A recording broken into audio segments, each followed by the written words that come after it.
সঞ্চালক মহাশয়, আলোচনার বিষয়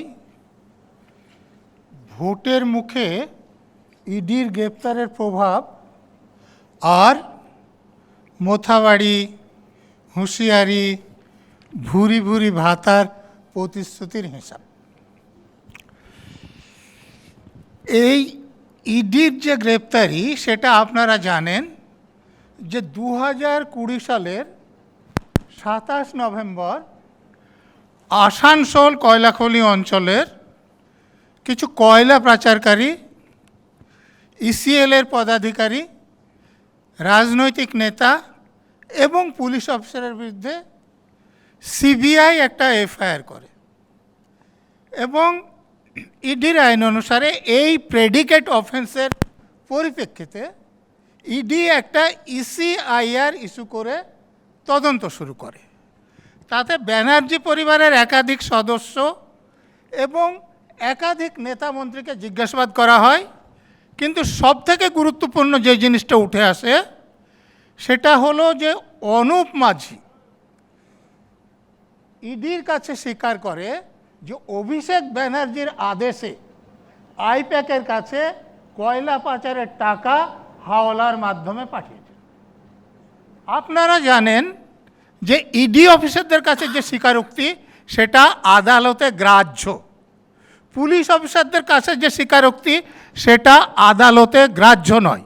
অর্থাৎ 2020 সাল থেকে একটা ব্যাপার আদালত গ্রাহ্য এই মামলায় যে অভিষেক ব্যানার্জির নির্দেশে অনুপ মাঝি হাওলার টাকা কয়লা পাচারের অর্থ আইপ্যাকের কাছে পাঠিয়েছে, এটা আদালত গ্রাহ্য। এর পরিপ্রেক্ষিতে এবছরের 12 মার্চ দিল্লি পুলিশের ইকোনমিক অফেন্সেস উইং এই চান্ডেল এবং কয়েকজন রাজনৈতিক নেতা এবং অফিসারের বিরুদ্ধে একটি এফআইআর করে এবং সেই প্রেডিকেট অফেন্সের পরিপ্রেক্ষিতে আরেকটি ইসিআর ইস্যু করে ইডি তদন্ত শুরু করে এবং সেই তদন্তের ফলে 13ই এপ্রিল যে চান্ডেল বলে যে আইপ্যাকের যে ডাইরেক্টর এবং প্রতিষ্ঠাতা তাকে গ্রেপ্তার করে। এখন তার বিরুদ্ধে এই অপরাধের অর্থের লেনদেন এবং হিসাবে গড়বড় করার অভিযোগ আনা হয়। ইডি তাকে রিমান্ডে পাঠানোতে যা লিখেছেন তাতে দেখা যাচ্ছে যে 50 কোটি টাকা আর্থিক লেনদেন যে তিনি করেছেন সেটা শনাক্ত করা গেছে এবং এবছর 160 কোটি সমেত 482 কোটি টাকা ইডি এই কেসে অ্যাটাচ করেছে। কোর্ট অর্ডার দিলে যা হবে আপনারা জানেন। কিন্তু তার বিরুদ্ধে যে সুনির্দিষ্ট অভিযোগ হয়েছে, একটা হলো হরিয়ানার রোহতকের রাম সেতু ইনফ্রাস্ট্রাকচার ইন্ডিয়া কোম্পানি একটা আছে, যেটা কোম্পানির খাতায় এখন মাত্র 5 লাখ টাকার পেড আপ শেয়ার ক্যাপিটাল এবং এখন স্ট্রাইক অফ এবং ডিফার্ম সেই কোম্পানি থেকে 13.5 কোটি টাকা আনসিকিউরড ইন্টারেস্ট ফ্রি লোন এই আইপ্যাকের খাতায় দেখানো হয়েছে।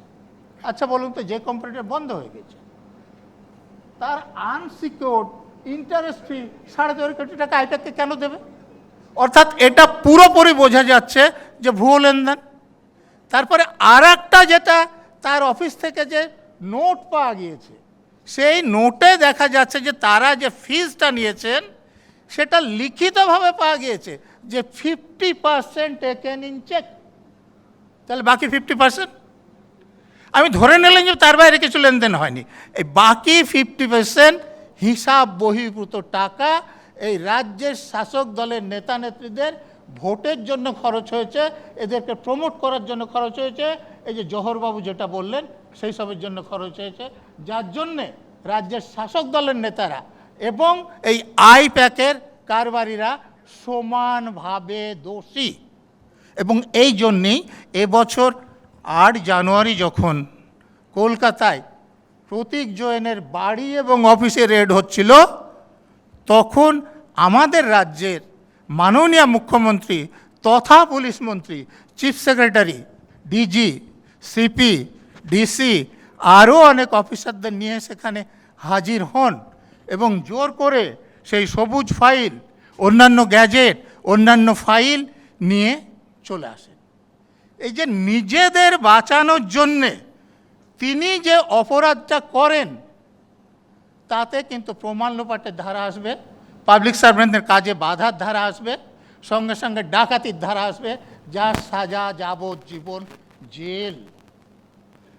আপনারা আইপ্যাকের কর্ণধারের মাথা এজেন্সির কবজায় বলছেন, রাজ্যের মানুষ সেটা জানতে ততটা আগ্রহী নয় যতটা আগ্রহী জানতে যে রাজ্যের শাসক দলের সর্বোচ্চ নেত্রীর মাথাটা কবজায় যাবে কি না সেই সিদ্ধান্ত সুপ্রিম কোর্টে এখনও কেন আপনারা ঝুলিয়ে রেখেছেন। এজেন্সির আইনজীবীরা, কেন্দ্রীয় সরকারের আইনজীবীরা ঠিক সময়ে এই কাগজপত্রগুলো যদি সুপ্রিম কোর্টে দাখিল করতেন, তাহলে তো মমতা ব্যানার্জি এখন বাইরে থাকতেন না। তাহলে তাকে যে বাইরে রাখছেন সেটা তো আপনারা রাখছেন। এই জন্য তিনি দিনের পর দিন অপরাধ করে ক্ষমতায় টিকে আছেন এবং এখনও টিকে থাকবেন। এবং এটা যে এই প্রথম হচ্ছে তা নয়। দেখুন, তিনি যখন রেলমন্ত্রী ছিলেন, আনমাস্কিং মমতা ব্যানার্জিতে আমি একদম প্রমাণ দিয়ে লিখেছি যে তিনি সেখানে কতটা দুর্নীতি করেছেন। তাকে জিজ্ঞাসাবাদ করা হয়নি, অ্যারেস্ট করা তো দূরের কথা। এই যে নিয়োগনিত 26,000 চাকরি বাতিলের কথা উঠল, সেখানে মমতা ব্যানার্জি তো ওতপ্রোতভাবে জড়িত ছিলেন। গ্রেপ্তার করা তো দূরের কথা, জিজ্ঞাসাবাদ কেন করা হলো না বলুন? এই যে সারদায় মমতার অপরাধ বলে আমার একটা বই আছে, আমি সেখানে দেখিয়েছি যে যেটুকু জানা গিয়েছে তার ভিত্তিতে মমতার সাজা হওয়া উচিত। তাকে জিজ্ঞাসাবাদ কেন করানো হলো না? এই যে আমরা তো এই কথা বলিনি, কেন্দ্রীয় এজেন্সি লিপস অ্যান্ড বাউন্সের যে বড় বড় বেআইনি লেনদেন হয়েছে বলেছেন। তারপরে লিপস অ্যান্ড বাউন্সের ডিরেক্টর কারা? অভিষেক ব্যানার্জি, তার স্ত্রী, তার মা, তার বাবা, কালীঘাটের কাকুর গলার কণ্ঠস্বর নেওয়ার জন্য কত না নাটক হয়েছে বলুন। কিন্তু ফলটা কি? তারা সকলের এখন বাইরে, তাদের বহু কোটি টাকার বাড়ি, গাড়ি, সম্পত্তি সব বাইরে। এবং এই যাদেরকে আপনারা বাইরে রেখেছেন, তারাই আজকে গরম গরম জ্বালাময়ী বক্তব্য দিয়ে লোকদের উত্তেজিত করছেন এবং অভিজিৎ সরকারের মতো লোকেরা বেঘরে নিহত হচ্ছেন, আর আপনারা ক্ষমতা ভাগাভাগি করে ভোগ করছেন। এর হিসেব কিন্তু দিতে হবে। অভিজিৎ সরকারের নাম আসলে বলছি, 21 সালে নির্বাচনে হিংসার ধারা, নির্বাচনের ফল ঘোষণার পরও যখন চলছিল, তখন এই নিয়ে হাইকোর্টে মামলা হয়। আমাদের মুখ্যমন্ত্রী তথা পুলিশ মন্ত্রী বলেন যে পরে একটিও হিংসার ঘটনা ঘটেনি। কিন্তু হাইকোর্টের আদেশে জাতীয় মানবাধিকার কমিশনের চেয়ারম্যান যে রিপোর্ট দিয়েছিলেন হাইকোর্টে, সেখানে 13 পৃষ্ঠায় ডিজির যে রিপোর্ট, সেখানে কি বলছে যে ভোট পরবর্তী 49 দিনে 29টি হত্যা, 12টি বলাৎকার যৌন হেনস্থা, 391টি গুরুতর জখম করা, 940টি অগ্নিসংযোগ লুপ্তরাজ এবং 562টি ভয় দেখানো সমেত 1934টি, 49 দিনে 1934টি, অর্থাৎ প্রতিদিনে 40টি করে হিংসার ঘটনা ঘটেছে। আর মমতা ব্যানার্জি মুখ্যমন্ত্রী এবং পুলিশ মন্ত্রী বলছেন একটাও ঘটনা ঘটেনি। পরবর্তী 5 বছর তো তিনিই পুলিশ মন্ত্রী আছেন। এবারও কি ভোটে কোনো হিংসার ঘটনা ঘটবে? যে হিংসার ঘটনা ঘটেছিল, খুন, এই যে কাকুরগাছিতে, রাজধানীর বুকে অভিজিৎ সরকার খুন হলেন, সিবিআই তদন্তভার নিল যখন কলকাতা হাইকোর্টের অর্ডারে, তখন রাজ্যের শাসক দলের একজন এমএলএ এবং 2 জন কাউন্সিলরকে বেল নিতে হলো এবং তৎকালীন ওসি, তদন্তকারী অফিসার, একজন হোমগার্ডকে কাস্টডিতে যেতে হলো।